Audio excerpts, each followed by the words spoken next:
NetsBoy, so let's hear what he has to say. His name is NetsBoy, he thinks the world is all over when the Nets just can't play. What up, Net fans? NetsBoy here, bringing your latest in your Brooklyn Nets news.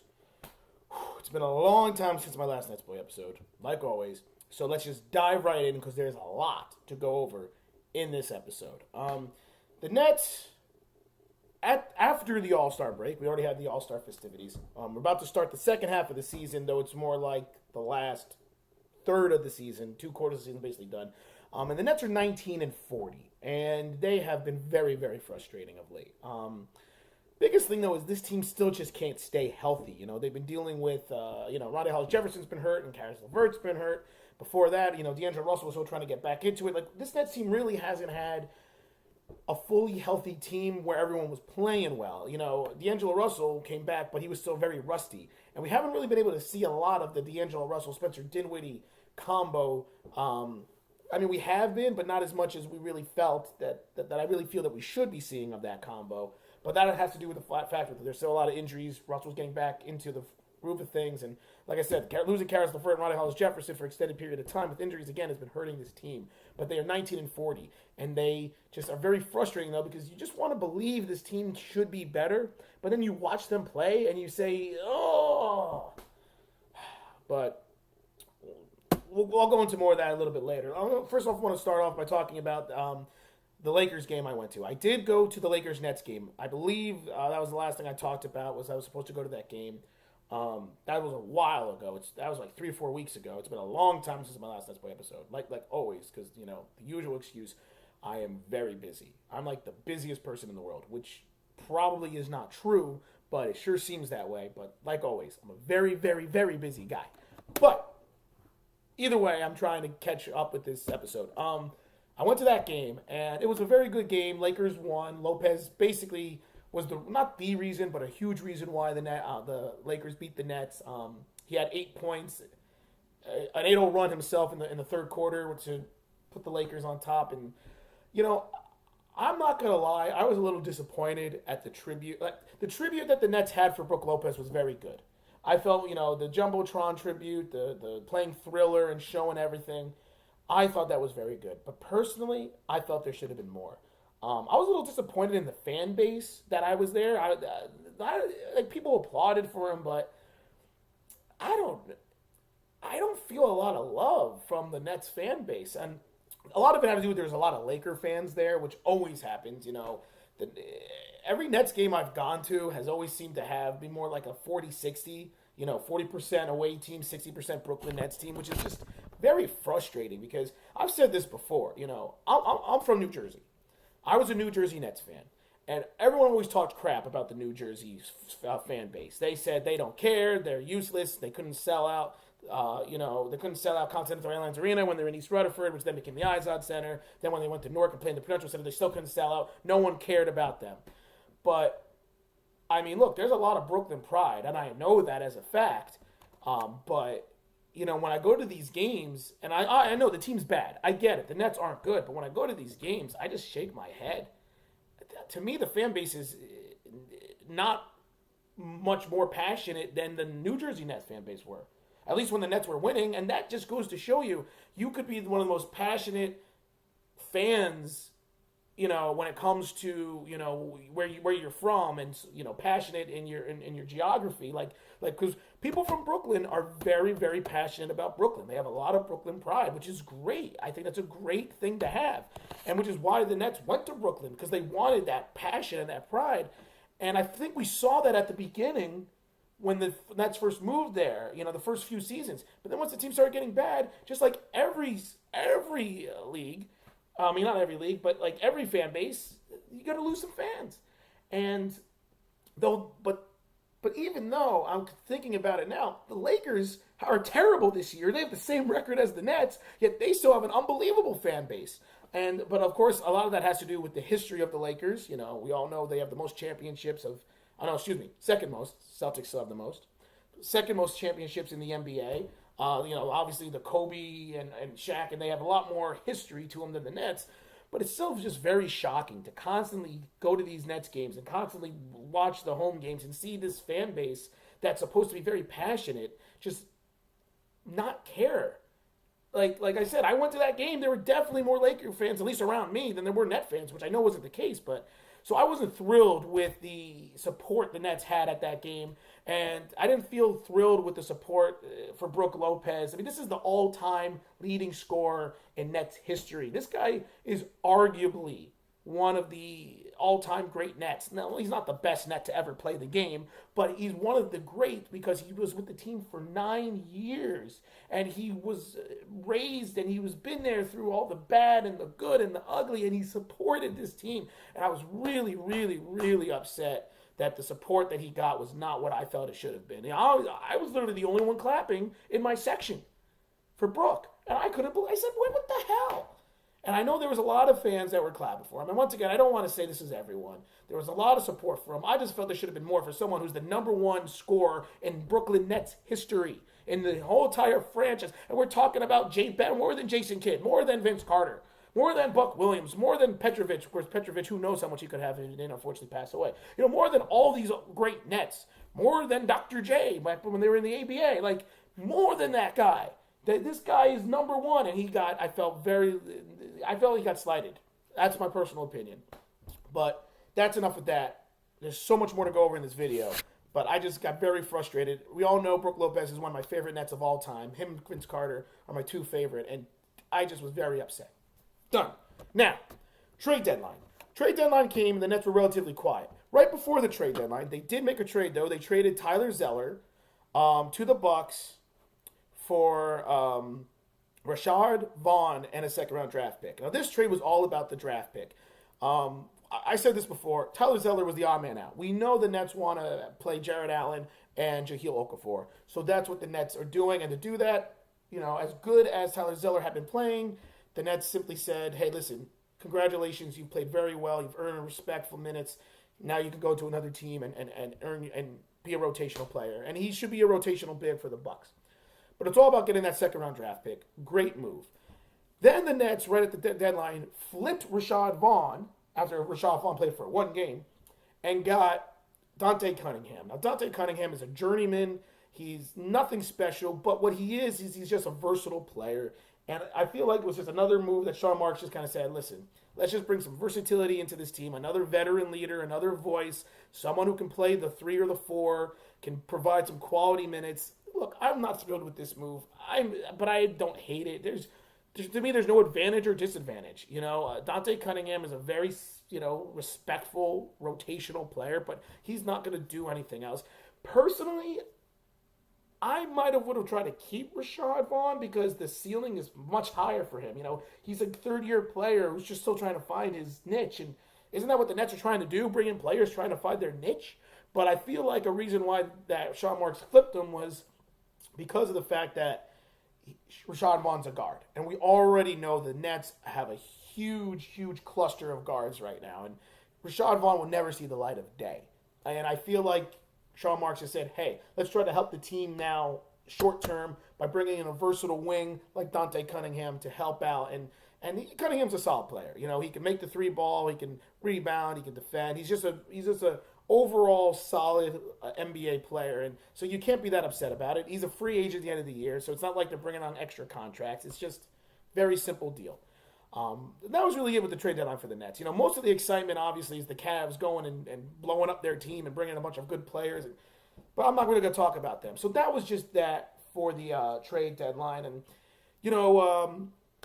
Tyler Zeller, I was one of the guys I said I thought could be on the move. I thought possibly Joe Harris would be. But he's not. He's still on the team. So, I think the Nets are in a situation where, once again, they're going to try to just see what they have.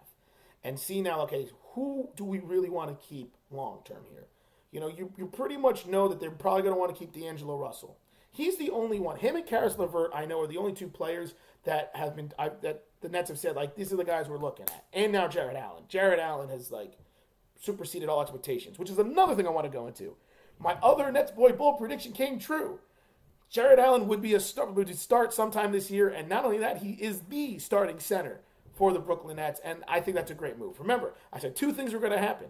I said Sean Kilpatrick was going to be traded, which he got released, but it was in a move to be traded when they brought in Jahlil Okafor. So to me, it's the same thing. Even though he wasn't traded, he was released, but it was in a move. So he got released, and then I said Jarrett Allen would eventually be the starting center, and he sure is. And I really like Jarrett Allen. He has been fantastic, and he's looks really good, and the sky's the limit. He's 19. That's great. So NetsBoy's 2 bold predictions came true. Hey. But, I think really D'Angelo Russell, LeVert, and Allen are the only 3 Nets that I know the Nets know for sure they want to have on this team next year.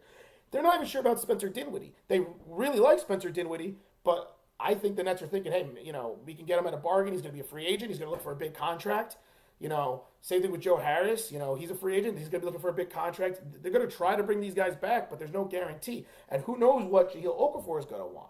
So I think what the Nets are doing is still a good strategy of taking them some bad contracts, but the Nets are not going to have a lot of cap space this offseason unless they can unload some of these players. And Jeremy Lin has already opted in to next year, which I knew he was going to do. So now the Nets have Jeremy Lin already on the books for next year. So the Nets only have something like maybe not even $15 million in cap space next season. So it's going to be interesting to see what moves they will make moving on. But I'm not going to get too much into that right now.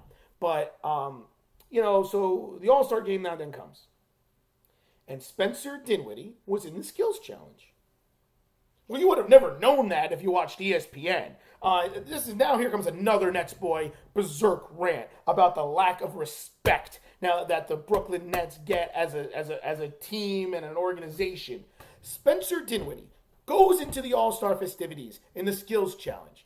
First and foremost, there was a lot of poking fun of the Nets of, they got Brooklyn's represented. Oh, they really have it on their jersey. A lot of poking fun. Let me say something about a lot of the TNT analysts and like Reggie Miller and Shaq and Charles Barkley. You guys can do your job without constantly making fun of the bad teams. We get it, they're bad. But they make fun of the bad more than they compliment the good. And I get it, it's funny, it's joking, but it's like, come on.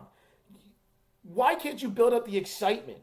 Why can't you build up the excitement of what these organizations and these fan bases are looking for? If I was a Nets fan, I didn't even care to watch. Like, I'm watching Spencer Dinwiddie in the skills challenge. I'm rooting for him, and I'm feeling like I'm getting disrespected constantly by the commentators saying things like, oh, Brooklyn's in the house. Oh, the Brooklyn Nets won the lottery. They won the lottery. It's like, come on now. That's disrespectful. And I get it. You're trying to be funny. You're trying to make things exciting. But think about the fan base that's just literally like watching this to try to support their team, and now they're feeling like they've gotten slighted. Like, come on. Like, that got me mad.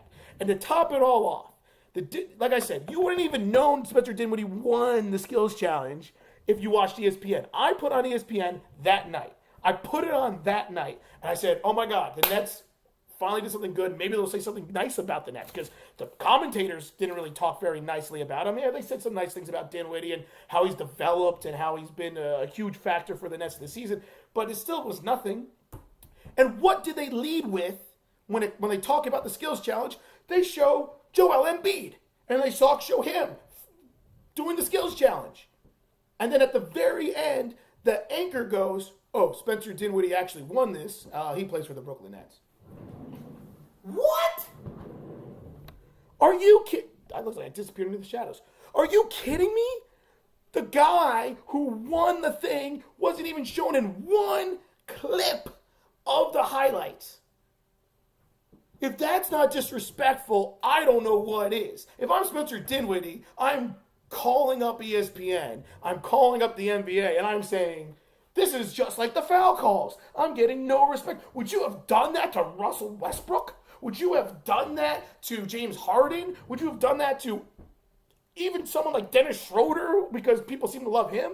Would you do that to anyone else except for the fact that I'm Spencer Dinwiddie and I play for the Brooklyn Nets? That is disgusting. I was furious that that's what they did. That's the coverage the Nets get. So it's all relative. They poo-poo the Nets. The Nets fans obviously can't get excited about their Nets teams because when they try to get excited, they get no respect at all. I guess that's why. It's unbelievable. And you know what? Congratulations, Spencer. I am saying this right now. NetsBoy is looking right at you. Congratulations. You did a great job in the skills challenge. You've earned respect. You are a great, solid NBA player. The sky's the limit. There's more you can do. You need to continue to get better. And you have proven me wrong because I have, everybody remembers my episode, who the hell is Spencer frickin' Dinwiddie? And now Spencer frickin' Dinwiddie, to me, is one of the best players on the Nets and is a great player. And I salute you, and I say keep up the good work. You deserve more respect. You absolutely do from everyone. I just couldn't believe that. I'm still in disbelief, but I mean, come on. Anyway, so Spencer Dinwiddie won the skills challenge. Highlight of the Nets season so far, definitely, but either way, still didn't get any respect from it. Slam dunk contest was okay. Donovan Mitchell winning, okay. Played homage to Vince Carter. I like that, obviously. Devin Booker won the 3 shooting contest. I think that makes sense. Whatever. The All-Star game itself was relatively exciting because it was actually kind of competitive. Team LeBron won, whatever. This the teams thing, whatever. It's neat. I don't mind that, but I don't know. For me, I wasn't super into the All-Star festivities because there weren't really any Nets. Like, I was actually most interested in the skills challenge because there was a Nets player in it. But the All-Star game was good. It was solid. It was entertaining. It served its purpose. But now let's get ready for the second half of the season where the Nets need to turn this around. They need to start getting better. Look, you don't have your draft pick. We already know that. So the Nets have to get better. I don't see the Nets really doing much better, but at least I feel like my projection of 30 wins, I think, is more than doable. They're only 11 wins away. I predicted 30 wins early in the season. They're right there. I think 11 games is definitely possible for them to win the next, because I think they have another 30-something games. I think 11 is very, very much so possible. But that being said, they've got to start playing better and more consistent, and they need to start using Jahlil Okafor. I'm sorry, he is a skilled post player. I feel like the Nets are wasting him, and I get it. Jared Allen has played better. Jared Allen has a lot more potential. He's exciting, but Jahlil Okafor is has the same type of offensive skill set as Brook Lopez, minus the outside perimeter game. But post-wise, working in the pick and roll, he's got a very similar skill set. So you got to utilize it. I still don't know why they won't get the ball to him in the post. If I'm the Nets, I'm giving Jahlil Okafor at least 5 to 10 touches in the post a game. See what he can do. I feel like they're wasting him. But anyway, let's look at the next few games for the Nets moving forward. All right, starting off with tomorrow against the Hornets. Winnable game. There's no every game is winnable, but once again, there's no expectations of them actually winning a game. The Hornets have not really underachieved this year, but that's a winnable game. Then they have the Bulls, another winnable game, but once again, Zach LaVine is now back, and he's looked very good, so there's no guarantees. Then they have the new-look Cavaliers. That's probably going to be a loss. Then they play Vince Carter and the Kings, which is one of the worst teams in the NBA right now. A matter of fact, barely. They have won 18 games. Actually, the Nets are right on the borderline of being one of the worst teams in the NBA. The Nets have 19 wins. All the teams that are worse than them all have 18 wins. So, hey, it's right around the corner of being bad, but I'm not going to go into that. So they got the Kings. That's a winnable game. And then they have the Clippers. That's could be a loss, could be a win. I don't know. But they need to start winning some games moving forward. I feel like they could definitely win 3 of the next 4 games. And I definitely think they should go at least 2-2. But this team is just so frustrating. They got to get healthy. Hopefully, Rondae Hollis-Jefferson and LeVert will be back. I'm not sure what the timetable is for them. But, I want to see more Jahlil Okafor. And I kind of want to see the Nets give Isaiah Whitehead a chance. I really do. Every time Whitehead plays, he doesn't play poorly. He doesn't really play great, but he doesn't play poorly. So I just kind of want to, say, give the guys a run. With LeVert out, I really feel like the Nets should give Whitehead a chance. Instead, they're playing Stauskas, which I get it. They brought in Stauskas. He has a high skill set, and they want to see what he can do. But give Whitehead a chance. Play Whitehead as the 2 with Dinwiddie and LeVert. You know what I mean? If not LeVert, with Dinwiddie and Russell. LeVert's hurt. Give Whitehead a chance. Use more Okafor. Play more of these young guys. See what you've got. Because right now, Whitehead's playing in the G League. He's been playing well in the G League. I think he's averaging 16 or 17 points a game in the G League. Play him. Okafor is just there as like an extra big who's not doing it. Play these guys and utilize them. See what they've got. But we'll see. We'll see what's happening moving forward. Okay, done. Long video. Thank you for bearing with me. Let me know what you guys feel about everything. The Nets trades, the All-Star festivities, the Brooklyn fan base. If you believe that that some of the other fans, obviously if you're watching this, you're a passionate Nets fan. That's more or less why. So I hope you didn't get offended by me saying anything. It's more about the outlier fans who allegedly are supposed to be passionate but aren't. But let me know what you feel about that fan base. Let me know what you feel about the respect for Brook Lopez, the lack of respect for Spencer Dinwiddie by ESPN and TNT and all the coverage and people. Let me know what you guys feel and your expectations you have of this Nets team moving forward.